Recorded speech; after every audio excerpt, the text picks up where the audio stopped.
Now, this one's an interesting one. Ľudovít Klein against Devonte Smith. Which recently was changed. Because he was going to fight Eric Gonzalez. Yes, he was, and Gonzalez has injured his foot. So he's pulled out and has been replaced by Ľudovít Klein, who... That sucks for him, man. I think Eric was like better off for him than Klein's a really tough opponent. I mean, he's coming off 2 losses. That's the one thing that you have to keep in mind. But like coming into the UFC, everyone was buzzing about him. He came in off a win over Łukasz Sajewski, who's a former UFC fighter. Stopped him in the first round with head kick and punches, and then came into his UFC debut and beat Shane Young with head kick and punches. And that, one thing that people are going to say is he came in overweight on that. But if I remember right, that was a late notice one as well. And he is absolutely shredded to the bone. Like, this is what I'm talking about. Like, if this guy misses weight, I'm like, okay, at least he fucking tried. Like, I mean, there's not an ounce of fat on him. He's in incredible shape.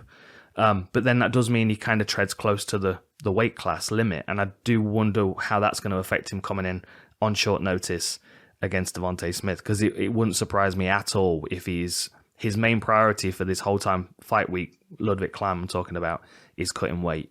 Because, I mean, he carries a lot of muscle mass. He's very lean. He's taking this on short notice. And he's probably one of those guys that puts on 10 kilos and has still got abs. You know what I mean? So what's crazy is that he's shorter and looks leaner. Yeah. I mean, so if we just rattle down the tail of the tape. So we've got 17-4 for Klein and 11-3 for Smith. 2-inch height advantage for Devonte Smith, as well as a 4-inch reach advantage. More of a diverse skill set though in Ľudovít Klein, I would say. He's more of an MMA fighter, whereas Devonte Smith, he's a good striker. He uses his reach and his range well without committing his hips. I mean, that fight he had against is it Don Young Ma? Yeah. Where he stopped him, and it was like long out of the way hips, and even when he level changed, his legs were nowhere to be seen. I'm leaning towards Devonte Smith just because this is a short notice fight. And my concern is that Klein's cutting hard. He's going to be cutting a lot of weight this week. I would say that I'm not sure, because Devonte, Smith, after his Achilles rupture and coming back from it, I think that has taken. There's always this fear when you have a big injury. You try to tell yourself that, no, now it's better because I've rehabbed and you've done all these exercises for it that do help strengthen it and make it better. But there's always that in the back of your mind. Mm-hmm. And then when the rehab stops, the pain starts again because it's hard to keep that same, I guess, level of movement. Yeah. I wonder, do you know which leg it was, which ankle it was? No, I don't know. Because he's depending on whether it's his front foot or his back foot will depend on how it affects his movement. I mean, it could affect his movement. that's one thing to consider. But when he came back, he did look good. He's evolved a lot with knees and elbows, and you really have to pressure him and take the space away, because if you let him, he'll tag you, come back, and then come back with the 1-2. Yeah. But yeah, he does leave a gap over his left-hand side, which he can get countered with those overhands. And if Ludwig, what he does well and what I really like, even though he's very left side dominant, his kicks and his power side is left hand. Yeah, it's a very left-hand side. He also sets things up really nicely, and he times you moving away. Mm-hmm. So with his kicks and his punches, he's good at timing you going back. Yeah. And Devon Smith does that. He goes in, out, but back in a straight line. Mm-hmm. But both fighters kind of struggle with being smothered, and it's about who's going to take that approach in the fight. Mm-hmm. Well, if we look at the grappling stats, so you've got Devonte Smith is coming in with 80% takedown defense and 100% takedown accuracy. And he shoots, well, I mean, his stats for grappling are very low. He's 0.5 takedowns per 15 minutes. But, he's been in the UFC a while, so he's probably shooting every other fight. But I do think that his takedown offense is going to be the key here. I think 80% takedown offense compared to Ľudovít Klein's 44% takedown accuracy is going to be what he's got to focus on here. You know, he's got to be very difficult to reach. He's got to watch moving out of range too fast, so he's not moving on to those head kicks of Klein. But I feel like Devonte Smith is going to come in with better hands in this one, and I think he's going to be able to push Klein, who's, I keep going back to it, I think he's cutting loads of weight. I'll wait to see how he's on the scales. So one guy's too fat and the other one's cutting too much weight. I know. No one pleases you. It's crazy, isn't it? It's crazy. No, I just, you know... I like a women's magazine. I don't mind fighters not cutting weight. But if you don't cut weight, at least be like lean. Yeah. Don't look chubby. Yeah. I don't. Is it the jiggle you don't like to see? It's the jiggle I don't like. Is it like weird? It's the muffin top. But to be fair, those shorts are freaking horrible. They create a really bad body. And if the guys could please stop wearing that really tight thing that makes like the butt go in, and then you see like you got all the lines on the shorts now. It's like all pointing to the asshole. Yeah, it's like it's very weird. And then you have like the cup and then the lines of the cup, and it all just kind of like gives you a really long back. Yeah. And then you got the rolls over the sides, and you got the roll over it's just the like front, not a good look. It's not a good look. Like, how do you look athletic in that? Right, and there are some fighters on the UFC roster that are so out of shape that they should be getting less sponsorship money because of the amount of shorts they cover with their fucking stomach. Like, if you can't see the belt line, that's like 30% of the advertising. That's where especially if you're Marvin Vettori and you put your shorts on back to front.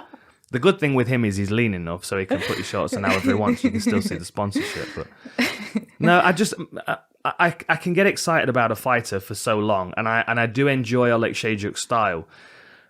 I can't invest in someone when I feel like there's a limitation to where they can get in this weight class. I mean, like, think about this. Oleksiejczuk's in the same weight class as Dominic Reyes and as monsters like Johnny Walker. Like 6'4", 80-inch reach.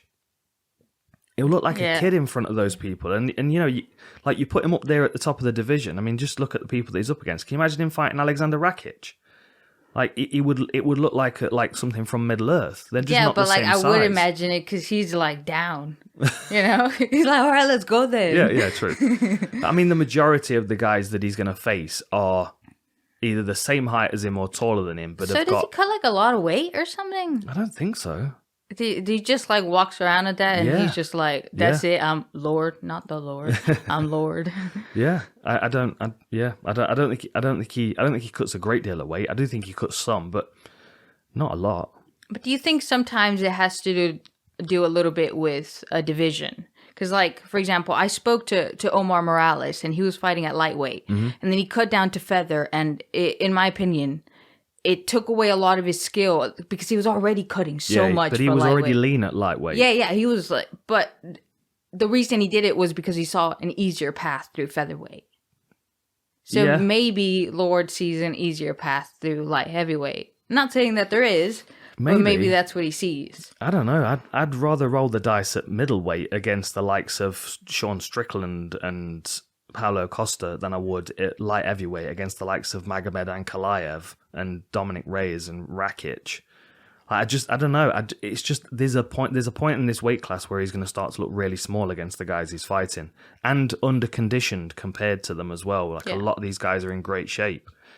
Like, you could shave off like 8 or 10 pounds of body fat and he could have the same weight cut as he is at light heavyweight, right? Don't be confused. We're not talking about these guys. No, we're not. Let's skip back. We're talking about the other guys. We've switched back just to confuse. I mean, look, everybody in the sport cuts a little bit of weight. You know, even the guys that walk around pretty much on the weight. You never guarantee you're going to wake up in your weight class. You might be a couple of pounds over. But you want to be like Ľudovít Klein. He's 155 pounds. Like, if he goes up, he's going up 15 pounds. That's a big jump. So he's fighting guys who are now no longer 5'7". He's fighting guys who are a minimum of 6 foot at welterweight. So it makes sense that he's at 155. There's no way he could go lower, although there are featherweights that are taller and have got a longer reach than him, right? But then if you look at Oleksiejczuk's position, his next weight class down is 20 pounds. Yeah. It's a big jump. Even for the bigger guys, it's a big jump. But then you've got to, get him on a DEXA scan, test his body fat, see where he's at. You don't have to get him on a DEXA scan. You could just pinch. Come on, man. Like, yep, there's about 8 pounds there. People were shitting on Cyborg, saying that she had enough like body fat to lose weight. If you said that, I don't got enough bad things to say about you. Yeah. I mean, she was rather lean at the weight class as well, but that's a whole other conversation. So who are you going with? I'm going with Devonte Smith in this one, although I am a big fan of Ľudovít Klein. I don't know. I think Devonte Smith, reach, height advantage. He's going to stay on the outside. He's going to sting him with his hands. He's going to be difficult to grab. And he's coming in condition because he's been in training camp. Yeah. Yeah. Is that you agreeing with me and going Devonte Smith as well? No, I'm going to Or are you going to pick Lord Oleg Shajuk again? No. You're the one that brought him up again. I don't actually know who brought him up again, so problem is with video. Okay, I'm going with Klein. You're going with Klein. Okay, yeah. Okay. I'm thinking enough. Kick, and then he's going to come back in. He's going to crack him with uppercuts, and then bam, bam. Oh, he's going to be use the bam, bam, bam combination. Yeah. That makes sense. Kick, that makes sense. uppercut. I mean, you've got to also bear in mind that Devonte Smith is coming off a TKO loss, and he has been stopped by Karma Worthy as well. Just throwing that out there.